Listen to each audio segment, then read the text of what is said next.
Hello everyone, student corner চ্যানেলে সকলকে স্বাগত জানাই। আমার প্রিয় ছাত্রছাত্রী, তোমরা যারা নবম শ্রেণীর দ্বিতীয় পর্যায়ক্রমিক মূল্যায়ন ইতিহাস পরীক্ষা দেবে, তোমাদের আজকে অধ্যায়ভিত্তিক কিছু গুরুত্বপূর্ণ প্রশ্ন নিয়ে আলোচনা করব। তাই প্রশ্নগুলি প্রথম থেকে শেষ অবধি দেখে নাও, পারলে খাতায় লিখে নাও। আশা করি এখান থেকে 100% কমন পেয়ে যাবে। প্রথমে দেখো, ফরাসি বিপ্লব কবে হয়? 1789 খ্রিস্টাব্দে। প্রথম চ্যাপ্টারটা বলে দিই, ঊনবিংশ শতকের ইউরোপ।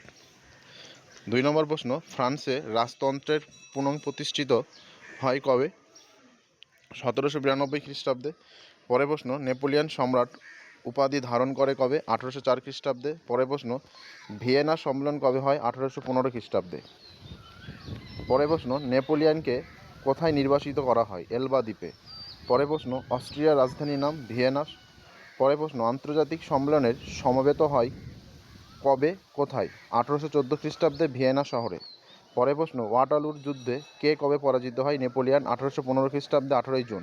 পরের প্রশ্ন, অস্ট্রিয়ার প্রধানমন্ত্রীর নাম? Prince Clement Metternich. পরের প্রশ্ন, রাশিয়ার জার কে ছিলেন? প্রথম আলেকজান্ডার। পরের প্রশ্ন, ইংল্যান্ডের প্রধানমন্ত্রীর নাম? ক্যাসেলরি। পরের প্রশ্ন, প্রাশিয়ার রাজাকে? তৃতীয় ফেডরিক। পরের প্রশ্ন, চার প্রধান বা বিগ ফোর নামে কারা পরিচিত? অস্ট্রিয়া, রাশিয়া, প্রাশিয়া ও ইংল্যান্ড।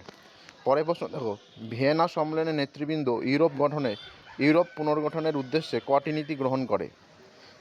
3টে নীতি। আর যে 13 নম্বর প্রশ্নটা, বিগ ফোর, এটি মান 2 অথবা 3 আসতে পারে। আর ভিডিওটি ভালো লেগে থাকলে অবশ্যই লাইক কমেন্ট শেয়ার করবে। আর চ্যানেলে নতুন হয়ে থাকলে অবশ্যই চ্যানেলটি সাবস্ক্রাইব করবে। দেখি, ভিয়েনা সম্মেলনের নেতৃবৃন্দ ইউরোপ পুনর্গঠনের উদ্দেশ্যে 3টে নীতি গ্রহণ করে। 1 নম্বর, ন্যায্য অধিকার নীতি, ক্ষতিপূরণ নীতি, শক্তি সাম্য নীতি। পরের প্রশ্ন, বুর্ব রাজবংশের সিংহাসনে কে বসে? অষ্টাদশ লুই। পরের প্রশ্ন, হল্যান্ডে কোন বংশ রাজত্ব করত? অরেঞ্জ বংশ। পরের প্রশ্ন, ভিয়েনায় বৃহৎ রাষ্ট্রগুলির স্বার্থ রক্ষার জন্য ক্ষুদ্র রাষ্ট্রগুলির স্বার্থ বিসর্জন দেওয়া হয় কার মতে? গ্র্যান্ট ও টেম্পারলি। পরের প্রশ্ন, ইউট্রোটেক্টর সন্ধি কবে হয়? 1773 খ্রিস্টাব্দে। পরের প্রশ্ন, মোটের ওপর ভিয়েনা চুক্তি ছিল যুক্তিসঙ্গত ও রাষ্ট্রনীতিমূলক সন্ধি কার মতে? David Thomson. পরের প্রশ্ন, কে কবে কার্লসবার্গ ডিক্রি জারি করে? 1819 খ্রিস্টাব্দে, মেটারনিক। পরের প্রশ্ন, জুলাই বিপ্লব কবে হয়? 1830 খ্রিস্টাব্দে। প্রশ্ন, কে কবে কার্লসবার্গ ডিক্রি জারি করে? 1819 খ্রিস্টাব্দে, মেটারনিক। পরের প্রশ্ন, জুলাই বিপ্লব কবে হয়? 1830 খ্রিস্টাব্দে। পরের প্রশ্ন দেখো, জার্মান ব্রুন্ড বা রাষ্ট্র সমবায়ের সভাপতি? অস্ট্রিয়া। পরের প্রশ্ন, ফেব্রুয়ারি বিপ্লব কবে হয়? 1848 খ্রিস্টাব্দে। পরের প্রশ্ন, অষ্টাদশ লুইয়ের মৃত্যুর পর ফ্রান্সের সিংহাসনে কে বসে? দশম চার্লস। 1824 খ্রিস্টাব্দে।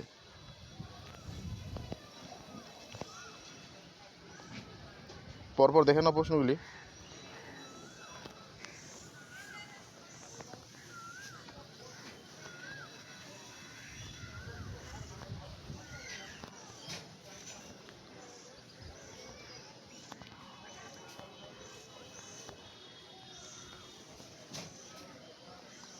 এবার দেখো, মান 2 ও মান 3-এর যে প্রশ্নগুলি ইম্পর্টেন্ট, দেখে নাও ভালো করে।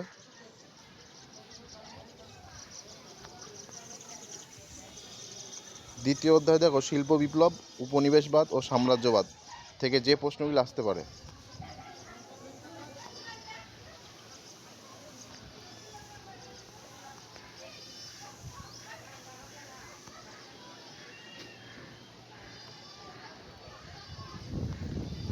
ভালো করে দেখে নাও, 100% কমন পেয়ে যাবে। মান 2-এর প্রশ্নগুলি দেখে নাও।